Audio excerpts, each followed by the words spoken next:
Wanawapa mateso ya makusudi mithili ya kwamba mmekuja duniani kwa bahati mbaya, mnaishi kwa makusudi.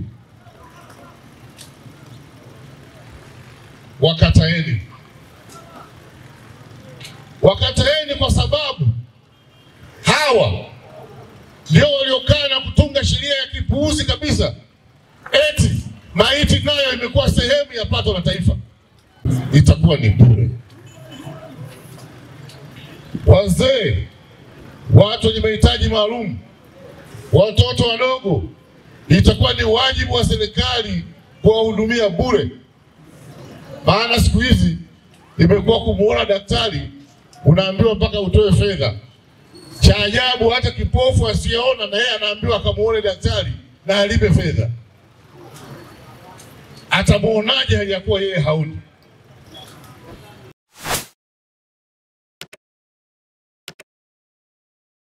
Wanawapa mateso ya makusudi mithili ya kwamba mmekuja duniani kwa bahati mbaya, mnaishi kwa makusudi. Wakataeni. Wakataeni kwa sababu hawa ndio waliokaa na kutunga sheria ya kipuuzi kabisa, eti maiti nayo imekuwa sehemu ya pato la taifa. Itakuwa ni bure. Wazee, watu wenye mahitaji maalum, watoto wadogo, itakuwa ni wajibu wa serikali kuwahudumia bure. Maana siku hizi imekuwa kumuona daktari unaambiwa mpaka utoe fedha. Cha ajabu hata kipofu asiyeona na yeye anaambiwa akamuone daktari na alipe fedha. Atamuonaje hali ya kuwa yeye haoni? Ni udhalili wa makusudi. Hawa watakutibiwa bure. Hawakupenda kuzaliwa hivyo. Lakini ikiwa wewe umezaliwa ukiwa na viungo vyako timamu, ni wajibu wako kusimamia na kupigania haki ya mwenzako ambaye ana uhitaji maalum. Uhakikishe anaishi maisha ambayo wewe unayaishi. Unachokipata wewe na yeye apate. Serikali yetu itakuwa ni bure kwa kada hii. Sawa Kombozi. Lakini ndugu zangu, najua sote tunatambua ya kwamba tunapita kwenye kipindi kigumu na tunapitishwa na watu ambao akili zao wameziacha nyumbani na wakajitwisha maboga juu ya vichwa vyao, kama yule aliyekuwa amekuja sokoni hapa, hali ya kuwa yeye ni miongoni mwa watu waliotunga sheria. Wametunga sheria inayosimamiwa na Tume ya Taifa ya Uchaguzi. Pale ambapo anapokuwepo mgombea urais, hairuhusiwi mkutano mwingine wote kufanyika. Kilaza huyu anakuja kuivunja sheria aliyoitunga. Chagueni kilaza, mtavuna usaliti. Sawa Kombozi. Lakini niwaambie hawa CCM, kwa nini wamekuwa waoga kiasi hiki? Mikoa yote ambayo mimi nimepita mpaka jana Msoma wamenifanyia fujo. Zamani tuliamini wapinzani tuna fujo. Leo babu kwenye zaidi ya miaka 40 na 60 toka kuzaliwa kwake mwaka 75 77, eti hajawa na akili utimamu wa kujua nini maana ya ustaarabu. CCM ni chama kizee sana. Wajifunze ustaarabu. Wajifunze ustaarabu na heshima. Na ndio maana, kwa sababu hawana ustaarabu na heshima, ndio maana wanawafanyia madhila haya. Wanawapa mateso ya makusudi mithili ya kwamba mmekuja duniani kwa bahati mbaya, mnaishi kwa makusudi. Wakataeni. Wakataeni kwa sababu hawa ndio waliokaa na kutunga sheria ya kipuuzi kabisa, eti maiti nayo imekuwa sehemu ya pato la taifa. Na yenyewe ni sehemu ya kuchangia pato la taifa. Ndio maana nchi hii inalana. Wanawapa kazi wa viongozi wetu wa kiroho kukesha wakiomba mvua. Mnakamkasirisha Mungu.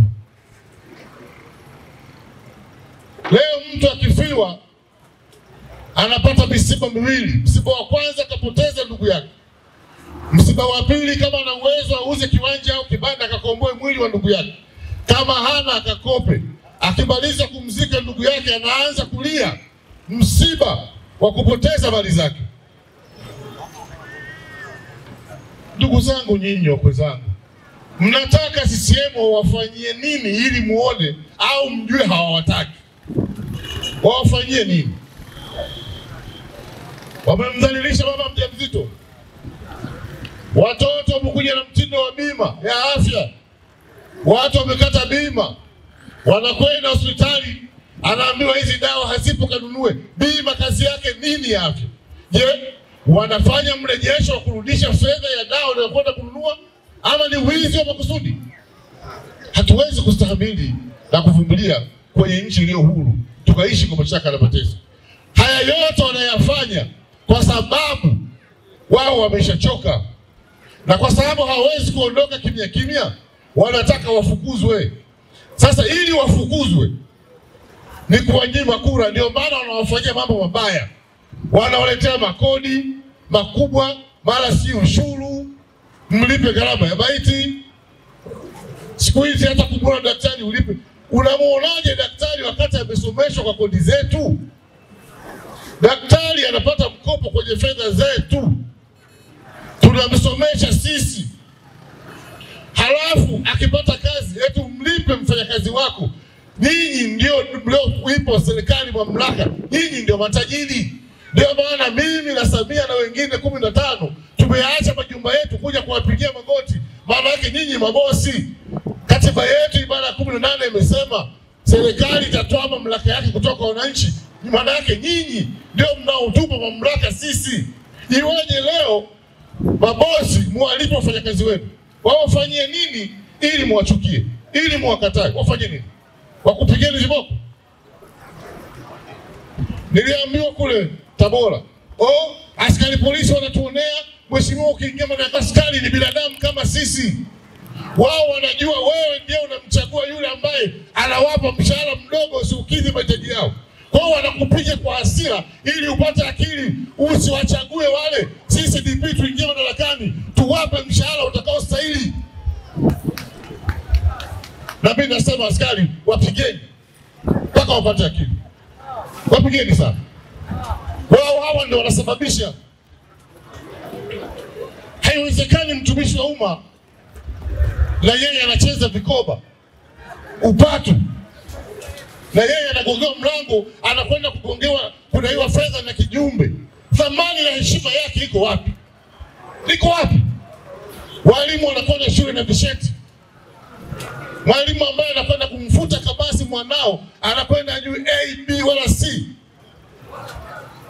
Unamtweza utu wake kwa kumpa mshahara kidogo, anakwenda kwa mtumwa. Badala ya kuandika masomo ya kufundisha kesho, anaanza kwa kukaanga visheti, akaange bajeti kwenda kuuza kesho shuleni. Hata mfundishaje mwalimu? Na ndio maana siku hizi watoto wengi tunawapeleka shule, halafu shule unaiacha shuleni, wanarudi nyumbani na makaratasi.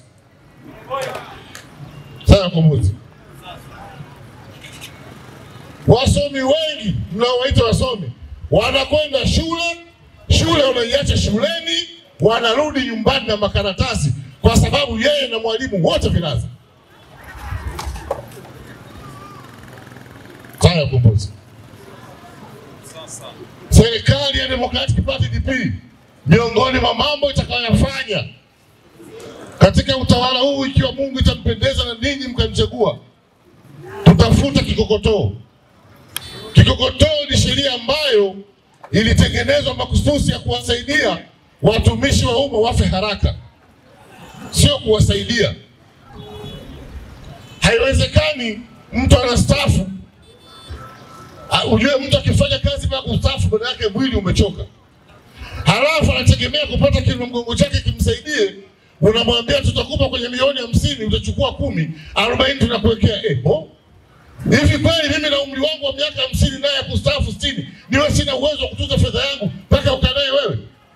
Ni njia ya udhulumati. Mwanao anaambiwa leta karatasi ya mkataba ya kuajiliwa baba yako, wakati baba yake anaajiliwa yeye hajazaliwa. Leo mtoto ana miaka 35 40 ataipata wapi karatasi ya